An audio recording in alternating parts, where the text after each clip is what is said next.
Yes, so we have once again none other than Chirag Agarwal, All India rank 1. And ये video बनाया जा रहा है आप सभी को मोटिवेट करने के लिए, इंस्पायर करने के लिए। ऐसे तो बहुत सारे वीडियो ऑलरेडी चिराग ने जो है 3-4 वीडियो जो है ऑल इंडिया रैंक वन आने के बाद हमारे चैनल के लिए और अपने गुरु के लिए ऑलरेडी सारे बच्चों के लिए प्रॉपरली डाल दिया है। आप चाहें तो उसे देख सकते हैं। पूरा 1-1 घंटा का वीडियोस भी हमने शूट किया था। 1.5 घंटा? क्या बोल रहे हो? रिजल्ट वाले दिन 1.5 घंटा? बाप रे बाप, लाइव जा करके। ठीक है, तो बहुत सारा आपको ऑलरेडी चिराग ने टिप्स दे दिया है। आज जो है मैं थोड़ा सा अपना एक स्टोरी शेयर करना चाहूंगा चिराग के साथ, और फिर वंदना मैम जो है वो चिराग से कुछ क्वेश्चन पूछेंगी। ठीक है, क्योंकि मैं तो बहुत सारा पूछ चुका हूँ मेरे को आंसर देते देते तो बोर हो गया है। बोला पहले रिजल्ट के पहले आपको क्वेश्चन का आंसर दो पढ़ाई का, रिजल्ट के बाद भी आप पूछते हैं। I still remember when he used to take tuitions of executive from me. ऐसे ही एक दिन घर में बातचीत चला, if you remember। 18 January CS foundation का जब बाप रे बाप, 18 जनवरी, डेट तो हमको याद नहीं है, बट ऐसी ऐसी बातचीत चला। और ये मेरे को बोला, सर एग्जीक्यूटिव में ना रैंक 1 लाएंगे हम। आप समझ रहे हैं बंदा का विजन और मिशन देखो। बंदा बोल रहा है हम एग्जीक्यूटिव जो है ऑल इंडिया रैंक 1 लाएंगे, तो हम भी बोले ठीक है तुम ले आ, ला तुम रैंक 1, तेरे को टच स्क्रीन लैपटॉप मेरी तरफ से। यही बात हुआ था ना? बंदा ने रैंक 1 ले आया। लैपटॉप के लिए नहीं, जो हाँ, मेहनत के लिए, मेहनत किया, अगला कमिटमेंट। कमिटमेंट था, जवान दिया था। अब रैंक 1 ले आया, तो फिर टच स्क्रीन लैपटॉप। तो फिर हम बोले भाई टच स्क्रीन लैपटॉप ले ले भाई, तुम लैपटॉप क्या दिक्कत है? बोला उसी से तो आपका क्लासेस पढ़ करके रैंक आया है, तो लैपटॉप का तो कोई दरकार है नहीं, आपसे हम आराम से गिफ्ट मांगेंगे। अब वो 3-4 महीना हो गया, गिफ्ट मांगा ही नहीं। फाइनली जो है, फाइनली एप्पल वालों को थैंक यू बोलना चाहिए, उन्होंने नया आईफोन 14 लॉन्च किया। And I would like Vandana ma'am to present that iPhone 14 to Chirag Agarwal. तो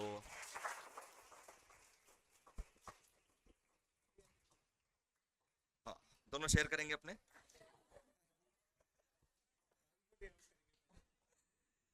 तो you deserve it, congratulation. And ये एक बहुत छोटा सा गिफ्ट है। अब कुछ लोग बोलेंगे कि ये शो ऑफ है, ये है, वो है, बट इट्स नथिंग। मतलब इसके लिए भी ये कुछ मैटर नहीं करता, मेरे लिए भी ये कुछ मैटर नहीं करता, to be very honest, you know. दोनों के लिए, हम लोग के लिए ये कुछ भी मैटर नहीं करता। ठीक है, बट एक मोटिवेशन समझ लो, एक आशीर्वाद समझ लो। जैसे मम्मी पापा जब आप कुछ बढ़िया काम करते हो, रिजल्ट्स वगैरह लाते हो, कभी मम्मी पापा कुछ दिए हैं? हमेशा देते हैं, चाहे वो 100 रुपया हो, चाहे 500 रुपया हो, चाहे वो कुछ भी हो। तो वैसे ही चिराग के लिए। और अब हम ये एक ये प्रेसिडेंट बन रहा है। This is now going to be a president. I hope you understand president, jail में पढ़ते हैं।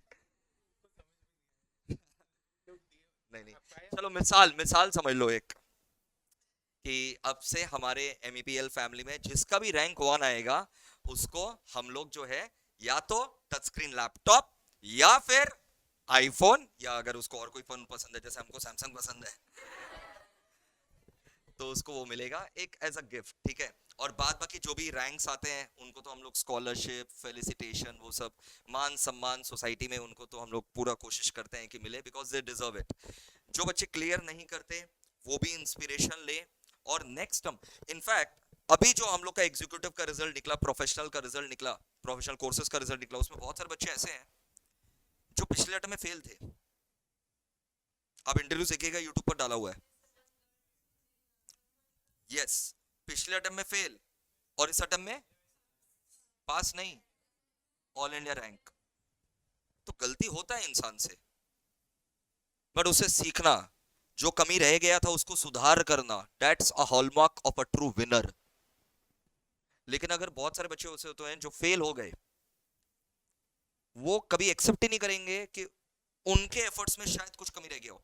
मैं मानता हूं इंस्टीट्यूट की तरफ से भी हो सकता है कुछ जुल्म हुआ हो, आपका हो सकता है बेकार का 10 नंबर कट गया हो, ऐसा हो सकता है, बट हम बोल रहे इतना मेहनत करो ना कि आप 10 नंबर का मार्जिन ऑफ सेफ्टी लेकर के चलो।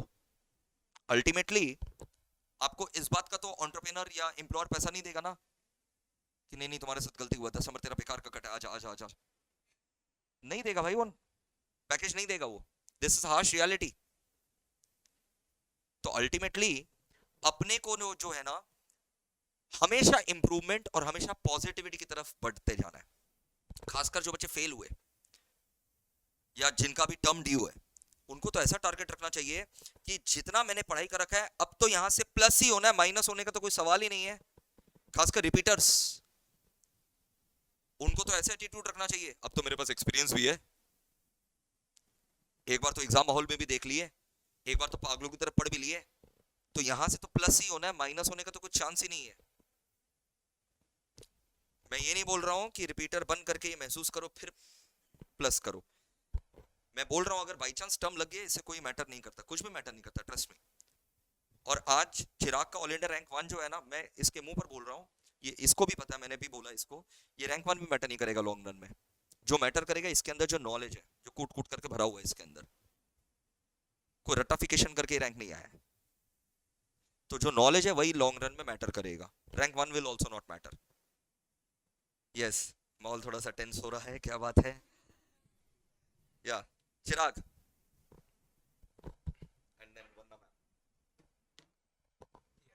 So, आराम से भाई। hello everyone. So, सबसे पहले जैसे सर बोल रहे थे अभी कि हम लोग का प्रॉब्लम क्या होता है, फर्स्ट ऑफ ऑल हम लोग का फेल क्यों होंगे। फर्स्ट ऑफ ऑल हम लोग अपना प्रॉब्लम होता है, अपने टारगेट ही सेट कर रहे 50% लाना है, ओवरऑल 400 लाना है, बस पास हो जाएंगे काफ़ी है। वो टारगेट ही क्यों सेट करना है, टारगेट किसी का अचीव नहीं होता। अगर आप बोल दे 500 लाना है, एग्जाम में 500 एग्जैक्ट ला के दिखा दो, पॉसिबल ही नहीं है कि 500 एग्जैक्ट आएगा इंस्टीट्यूट में। हम लोग ने सोच लिया कि 500 लाना है, या तो प्लस जाएगा या माइनस जाएगा, ऐसा हो ही नहीं सकता कि डॉट एग्जैक्ट 500 आए। आ गया तो मतलब वो एकदम अलग ही किस्मत है, वो उसका अलग चीज़ है। सो मैं हमेशा से बोलता हूँ, खुद पे भरोसा होना चाहिए। अगर हम लोग को लगता है, अंदर में डर होता है भाई क्या होगा, एग्ज़ाम है, नहीं आता है, किसी को भी इतना हजार पेज का मॉड्यूल है, 800 पेज का मॉड्यूल है, खाली ऐसा तो है नहीं कि मेरे को नहीं आता है, आसपास वाले बंदे को भी नहीं आता होगा। ऐसे हम लोग को भरोसा होना चाहिए कि मेरे को जो आता है वो अच्छे से आता है, जो है मैं लिख के आऊँगा। और फर्स्ट ऑफ ऑल एग्जाम में मतलब नेक्स्ट है कि एग्जाम में प्रॉब्लम क्या होता है, हम लोग पूरा अटेम्प्ट नहीं करेंगे, वही प्रॉब्लम है। पहले एग्जाम हम लोग का अच्छा नहीं गया, बाकी एग्जाम देने नहीं जाएगा कोई। मतलब एग्जाम हॉल में मैंने देखा 2-3 जन हैं मेरे पीछे बैठे हैं या आगे बैठे हैं, पहले एग्जाम अच्छा नहीं गया, बाकी एग्जाम देने नहीं है। एग्जाम अच्छा नहीं गया है, दे के क्या करेंगे। मेरे एक फ्रेंड है, 1-2 जन, वो लोग बोले एग्जाम अच्छा नहीं गया नहीं देंगे। हम बोला जाके एग्जाम तो दो, पैसा तो दे दिए, अटेम्प्ट तो बाकी ऐसे भी लगना ही है, जाके पेपर तो दो, अगर निकल गया तो अच्छा है। अब जैसे एक फ्रेंड का हुआ था, 3 पेपर में पास हो गया, बस एक में लटक गया, बट उसने पढ़ा नहीं था, 1 या 1.5 महीना पढ़ा है उसने खाली। बट ये है कि हाँ, मेहनत की है उसने, 1-1.5 महीना भी जो पढ़ा है, मेहनत की है, पास हो जाएंगे। अगर हल्का ज़्यादा मेहनत करे, इस बार पास नहीं हुआ, अगले बार तो पास हो ही जाएंगे, दूसरी बार होगा या तीसरी बार होगा, बट पास तो हो जाएंगे। You are getting the knowledge, कभी भी पास होने के लिए मत पढ़ना, ये मैं बोलूँगा हमेशा। समझ के पढ़ो, पास होना फेल होना अलग चीज़ है, डिग्री नहीं आएगा नहीं आएगा, नॉलेज हमेशा अपने पास ही रहेगा। ज़्यादा से ज़्यादा डिग्री नहीं आएगा, देरी से आएगा, कुछ ही होगा। आएगा। अरे बहुत जन जैसे छोड़ देते हैं ना हाँ, बीच में। लेकिन डिग्री लेना जरूरी है, हाँ, भले टाइम लगे। क्यों ऐसा? तुम्हारा बार्गेनिंग पावर वीक हो जाएगा। तुम बिना डिग्री के, शुरुआत में हो सकता है तुमको 30 या 40 मिल जाए बिना डिग्री के भी, वहां से प्रमोशन नहीं मिलेगा, क्योंकि एम्प्लॉयर को पता है कहाँ जाएगा, डिग्री तो है नहीं, बार्गेनिंग पावर वीक हो जाता है। और इसके अलावा डिग्री का और कोई इंपॉर्टेंस नहीं है when we compare to knowledge. हाँ, like उसी सेंस में मैं बोल रहा था कि अभी तुरंत डिग्री नहीं आएगा, थोड़ा टाइम बाद आएगा, रुक के आएगा, but knowledge we are getting, knowledge धीरे धीरे ऐड ही हो रहा है। अब अगर नेक्स्ट टर्म में हम लोग पास क्यों नहीं होंगे, अगर इस टर्म फेल हो गए, नेक्स्ट टर्म फेल क्यों होंगे, सेम चीज़ वापस पढ़ रहा है, लास्ट टाइम क्या प्रॉब्लम हो वो नहीं देखे, एक ही चीज़ वापस पढ़े जा रहे हैं। अब कोई कोई जन होते हैं 5 टर्म पेपर आज तक देखे नहीं, एग्जाम में डायरेक्ट बस चले गए पेपर देने, कैसे आएगा कुछ भी, पेपर का पैटर्न कैसा होता है ये सब कुछ आइडिया नहीं है, बस एग्जाम देने चले गए। वो ऐसे मतलब गैमलिंग है, उसमें भी गैमलिंग में भी फिर भी चांस होता है फिर थोड़ा कि हो जाएगा, ऐसे रैंडमली पेपर देने बैठ गए तब बस छोड़ दो। हाँ तो आप ही का सीखे तो आपसे ही है ना। Okay. A big round of applause for Chirag, AIR1, and congratulations once again. You totally deserve it. Okay, these students want some piece of motivation from you, isn't it? Okay, first question is, how did MEPL classes helped you in achieving this AIR1? Hope it helped you. So MEPL कैसे help किया, the thing is day one से जैसे मेरा CS foundation का result आया उसके बाद sir से बात होती रहती थी मेरी कि मेरे को कुछ भी प्रॉब्लम होता, like sir is always there की हेल्प करते, हाँ ये करो वो करो, एंड मैं क्या करता बीच बीच में अपडेट दे देता कि सर देखिए इतना हुआ है, एंड फिर ऊपर से एक ऐसा लगता है ना कि हाँ मतलब if someone is there to listen कि हाँ कोई हम लोग को ऐसा लगेगा अंदर से कि हम लोग को किसी को बोलना है, तब लगेगा कि खुद भी पढ़े थोड़ा, वरना अगर हम लोग ऐसे ही छोड़ दे कि हाँ करना नहीं है कुछ, बस एग्जाम देने जाना है, किसी को कुछ बोलना नहीं है, वैसे नहीं होगा। चाहे मेल करके अपडेट करो कुछ भी करो, थोड़ा अपडेट करते रहना चाहिए कि अंदर से भी लगेगा हाँ कि अगर सर देखे नहीं देखे बट हम लोग को लगना चाहिए कि हाँ देख रहे हैं, वरना फिर अगर एक बार तो हम लोग अगर सोच ले कि सर ही नहीं देख रहे हैं तो हम लोग आगे से अपडेट नहीं करेंगे और फिर हम लोग वो टाइम में कंप्लीट नहीं करेंगे क्लासेस, तो एक वैसे वो रहता है। अब जैसे मैंने भी सर को भी थोड़ा दिन अभी बोला कि जैसे मैंने प्रोफेशनल का क्लासेस का सोच रखा था कि मेरे को कंप्लीट करना है 18 सितंबर तक। द थिंग वाज कि कुछ ना कुछ चल रहा था, क्लासेस डिले हुए जा रहा था, हम डांट भी लगाए थे। हाँ तो सर ने लास्ट टाइम में जब घर गया सर मेरे को बोले भी, हम बोला ठीक है, फिर कैसे भी I completed, and exact 18 September evening I completed all the classes, जो था कि हाँ इस डेट को मैंने सोच रखा है तब तक करना है, अब उसके लिए थोड़ा कम सो या जैसे भी करना है, एक क्लास स्किप करना है, अगर वो तुमको पता है वो टॉपिक आता है रिवाइज करो, सर का क्लास अगर 1 घंटा का होगा तुम्हारा वो 30 मिनट्स में होगा, but only if you are very sure कि वो टॉपिक आता है अच्छे से, बट फिर भी वो नहीं करना चाहिए कि कुछ ना कुछ हो सकता है नया बताएंगे सर, तो ऐसे क्लास मिस करने का वो नहीं है। उसके बाद नेक्स्ट है मोटिवेशन का, जैसे मैंने कहा खुद पे भरोसा रहना ही चाहिए। एग्जाम हॉल में एग्जाम है, पैनिक सभी करेंगे थोड़ा बहुत, बट द प्रोफेशनल एग्जाम में ये टेस्ट होता है कि how patient you can be. अगर हम लोग पैनिक करेंगे एग्जाम ठीक से नहीं जाएगा, the more patient you are the more well marks you will get, क्यों एग्जाम में फिर हम लोग शांति से लिखेंगे, अगर हम लोग पैनिक करेंगे 3 घंटा में पेपर भी कंप्लीट नहीं होगा और फिर आंसर्स हम लोग को आते हुए भी नहीं आएगा, सो एकदम खुद और को जिसको शांत नहीं आता होगा तो नहीं आता हो पेपर छोड़ना नहीं है, मेरे को भी 1-2 क्वेश्चन आता ही नहीं था, कुछ भी सुन रहे हो, कुछ भी उस टॉपिक के बारे में कुछ तो पता है, ऐसा है नहीं कि वो वर्ड ही नहीं पता है, कुछ भी लिख दो।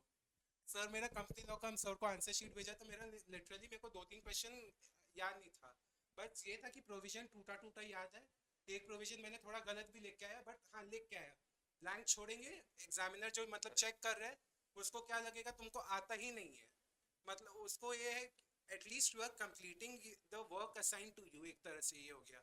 तुम अगर पेपर ही पूरा अटेम्प्ट नहीं कर रहे हो, छोड़ दे रहे हो कि मतलब तुम काम बीच में छोड़ दिए, ऐसे ही वो काम ही कंप्लीट नहीं हुआ।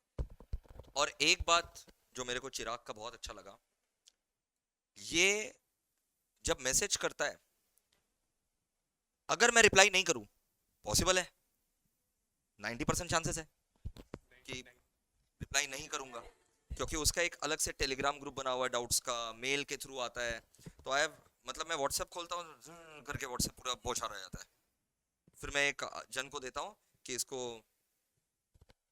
खोल करके बंद करो, मतलब मेरे को इतना नोटिफिकेशन नहीं चाहिए, फिर इसका मैसेज आ जाएगा क्वेश्चन मार्क डॉट, समझ में आ रहा है, रिमाइंडर, तो अल्टीमेटली फिर रिप्लाई जाता ही है। You understand what I am saying? तो ईगो नहीं रखने का लाइफ में, you understand, and I have not seen a bit of ego in spite of his securing him securing AIR1. You understand? That's a hallmark of a true personality. कि मतलब ये AIR1 भी इसके लिए कोई मैटर नहीं रखता, इसका मंजिल बहुत आगे है. Say something about Mohit sir's way of teaching and his coverage.